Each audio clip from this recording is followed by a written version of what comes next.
ਗੱਲ ਸੁਣ ਤੇ ਮੈਂ ਜਿਹੜਾ ਜਿੰਨੀ ਗੱਲ ਕਰ ਰਿਹਾ ਆਪਣੀ ਹੋਸ਼ੋ ਆਵਾਜ਼ ਨਾਲ ਗੱਲ ਕਰ ਰਿਹਾ। ਹਾਂ ਸ਼ਕੀਲ हैदर, मैं तहसील पालपुर ਜ਼ਿਲ੍ਹਾ ਉਕਾੜਾ ਦਾ ਰਹਿਸ਼ੀ ਹਾਂ।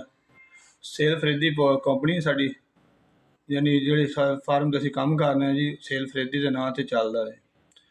ਉਹਦੇ ਉਹਨਾਂ ਨੇ ਮਾਜਿਦ ਕੁਰੈਸ਼ੀ ਅਤੇ ਸੇਲ ਫਰੀਦੀ, ਅਸੀਂ ਉਹਨਾਂ ਨੂੰ ਕੰਮ ਕਰ ਰਹੇ ਹਾਂ 1.5 ਮਹੀਨੇ ਤੋਂ, ਯਾਨੀ ਸਾਨੂੰ 50 ਤੋਂ 55 ਦਿਨ ਲੱਗ ਚੁੱਕੇ ਨੇ। ਅਸੀਂ ਫਿਲਹਾਲ ਮਾਸ਼ਾਅੱਲਾ ਸਾਡਾ ਅੱਛਾ ਗੁਜ਼ਰਿਆ।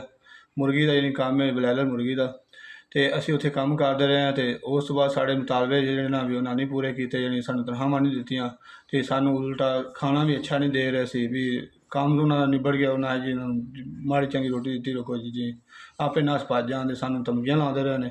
ਉਸ ਤੋਂ ਬਾਅਦ ਆਪਦੇ ਉਹਨਾਂ ਗਨਮੈਨ ਨੂੰ ਆਖਿਆ ਜੀ ਇਹਨਾਂ ਨੂੰ ਫਾਇਰ ਮਾਰ ਸਿੱਧਾ, ਉਹਨੇ ਸਾਨੂੰ ਫਾਇਰ ਮਾਰਿਆ। ਅਸੀਂ ਭਾਈ ਤੇ ਸਾਈਡ 'ਤੇ ਹੋ ਗਏ, ਸਾਡੀ ਜਾਨੀ ਬਚਤ ਹੋ ਗਈ।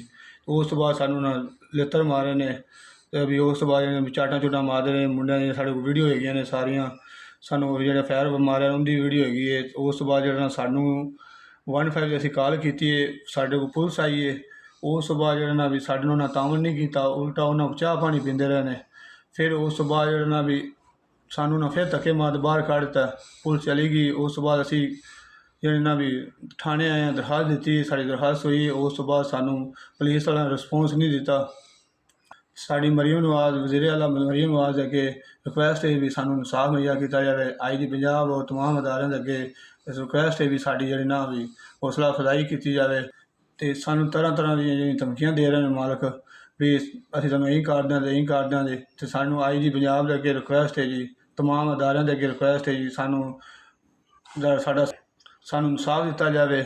ਅਤੇ ਬਾਕੀ ਸੋਸ਼ਲ ਮੀਡੀਆ ਭਾਈ ਵੀ ਜਿਹੜੇ ਹੈਗੇ ਨੇ, ਸਾਡੀ ਵੀਡੀਓ ਜ਼ਿਆਦਾ ਤੋਂ ਜ਼ਿਆਦਾ ਸ਼ੇਅਰ ਕਰੋ, ਕਿਉਂਕਿ IG ਪੰਜਾਬ ਦੇ ਅੱਗੇ ਵਜ਼ੀਰ ਆਲਾ ਮਰੀਮ ਨਵਾਜ਼ ਤੱਕ ਯਾਨੀ ਵੀਡੀਓ ਪਹੁੰਚ ਚੁੱਕੇ।